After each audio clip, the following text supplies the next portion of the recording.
Good morning, everyone. It's Pastor Jeff coming to you live from Orangeburg, South Carolina. Many of you know that Kay and I have been gone to Tennessee this week.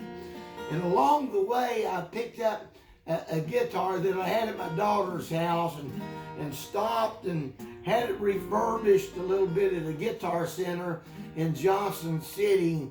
By the way, hats off to you guys. You did a great job there at the Guitar Center in Johnson City. But it's a 1953 Martin 0018. Now, really, the way we would translate that today, it's a 1953 Martin Boys guitar.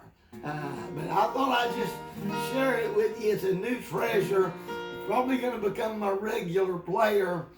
And I thought I'd give you a little bit of my most requested song from all time, the only song that I ever wrote.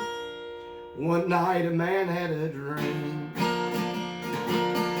He looked over his life. There were mountains of joy, and there were valleys of strife.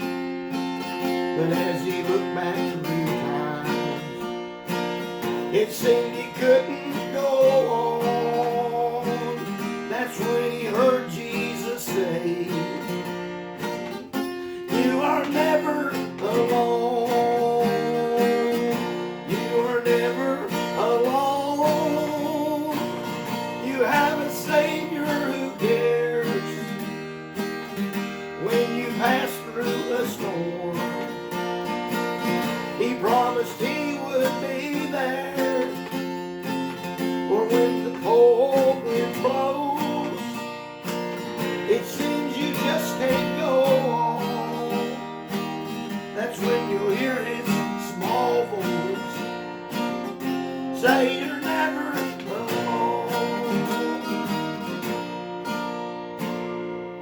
Well, I'm getting used to the new old guitar, and that was just a hair too high for me. So let's get the second verse in a lower key.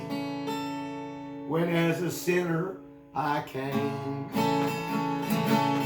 and asked God to forgive all my sin and my shame, and the life that I'd lived, then my Savior came in, gave life abundantly. Now I'm one of his own, and I'm never alone. I am never alone. I have a Savior who cares when I pass through a storm.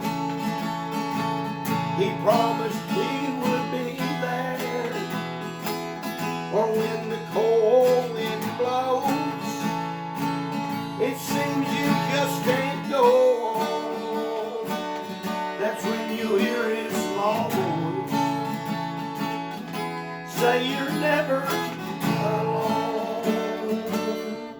Now here's my favorite verse. So if you're struggling alone in a life filled with sin, I'd like to tell you about my Savior and friend. He pleads, come unto me, and if you'll only believe, you'll be on your way home, and never alone, never alone. Well, that's enough of that. My throat's kind of tore up this morning for some reason. But have you ever felt alone? Well, I expect all of us have sometime or another felt alone. Can I tell you, you only feel that way. It's not the reality. Jesus said, I'll never leave you.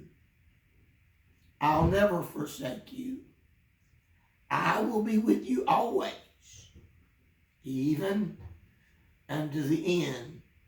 In Isaiah 41 and verse 10 we read, fear not, for I am with you. Be not dismayed, for I am thy God. I will help you. I will strengthen you. I will uphold you with the right hand of my righteousness. Now, most all of you all know I'm a storytelling preacher, so I'll end this morning with a story. It's a true story. It may seem like a weird story at first, but it's got a great meaning. My grandfather in the Appalachian Mountains, his name was John Franklin Shaver. They called him Pap. He died in 1952. I wasn't born until 1960, so I never had the privilege of knowing Pap or John Franklin Shaver. But my grandfather, John Franklin Shaver, Pap, if you will, was born in the 1860s. We can let that set in just a little bit and realize that over the span of just 3 generations, we've covered over 160 years. The way that's possible is my grandfather fathered his daddy when he was an old man. My grandfather fathered my daddy. I got that wrong. My grandfather fathered my daddy when he was 70 years old. Strange thing was, Daddy wasn't the last one. But then come along the Great Depression. The Shaver family was blessed in that they had a milk cow. And Pap would milk, and a good milk cow bring 5 gallons of milk a day. Well, certainly that's more than one family can use. So they'd pour it in a milk can. Some of you may remember old-timey milk cans, but they'd pour it in a milk can and they'd set it in the creek.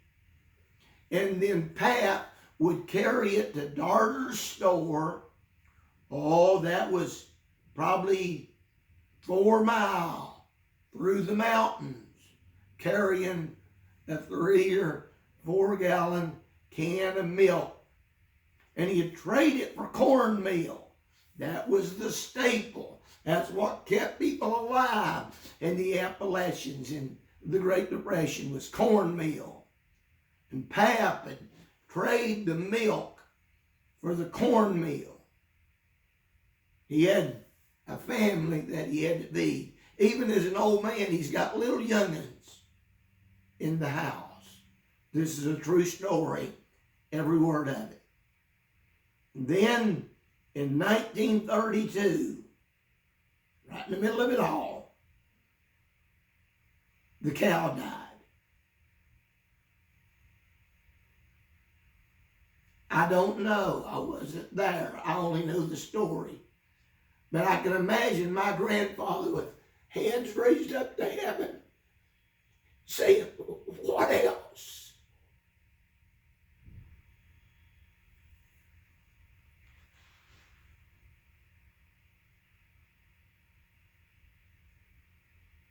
You ever feel alone? It's just the way you feel. It's not reality. And the same God that got my granddaddy through his troubles, and my daddy through his, will get me through mine, and you through yours. You are never alone. Thank you for spending a few minutes with me this morning in Orangeburg, South Carolina. God bless you.